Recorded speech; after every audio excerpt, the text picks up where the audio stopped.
আসসালামু আলাইকুম। আপনারা জানেন জুলাই মাস থেকে কিন্তু বেতন বাড়ছে।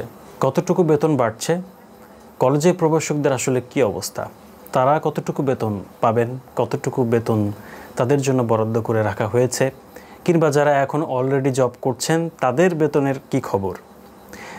সবচেয়ে বড় কোশ্চেন আমি পাই, যারা নতুন অর্থাৎ 18তম শিক্ষক নিবন্ধনে যারা নিয়োগ পাবেন তাদের বেতন আসলে কতটুকু বাড়বে।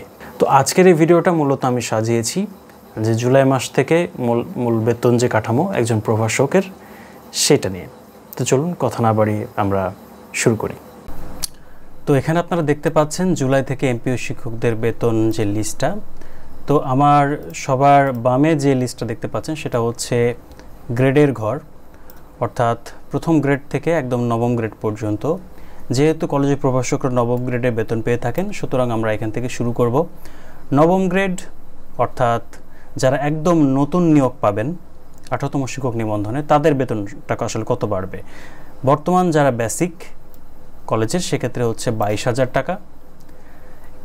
এর সাথে আপনাকে 5% ইনক্রিমেন্ট কিন্তু যোগ দিতে হবে, অর্থাৎ 22,000-এর 5% কত হয় 1100 টাকা। দুইটা যোগ দিলে কত হয় 23,100 টাকা নতুন বেসিক।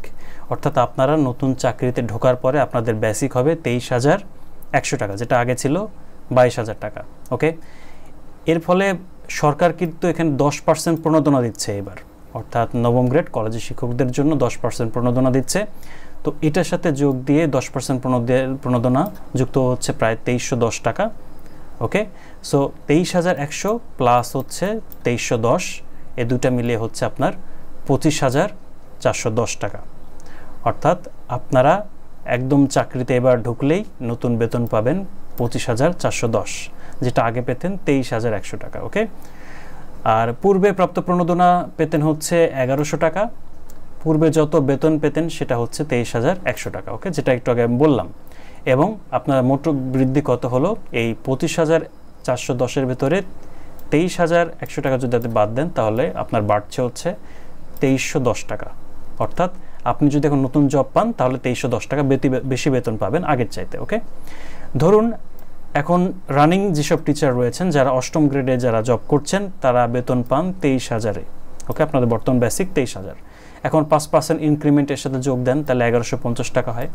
দুটা যোগ দিলে যেটা দাঁড়াবে সেটা হচ্ছে আপনার নতুন বেসিক, অর্থাৎ জুলাই মাস থেকে আপনার নতুন বেসিক হচ্ছে 24,150। এর সাথে 10% যোগ দেন তাহলে 2415 টাকা হবে। এবং এই দুটা যোগ দিলে হবে 26,565 টাকা। অর্থাৎ 8ম গ্রেডে যারা জব করছেন তারা 26,565 টাকা পাবেন।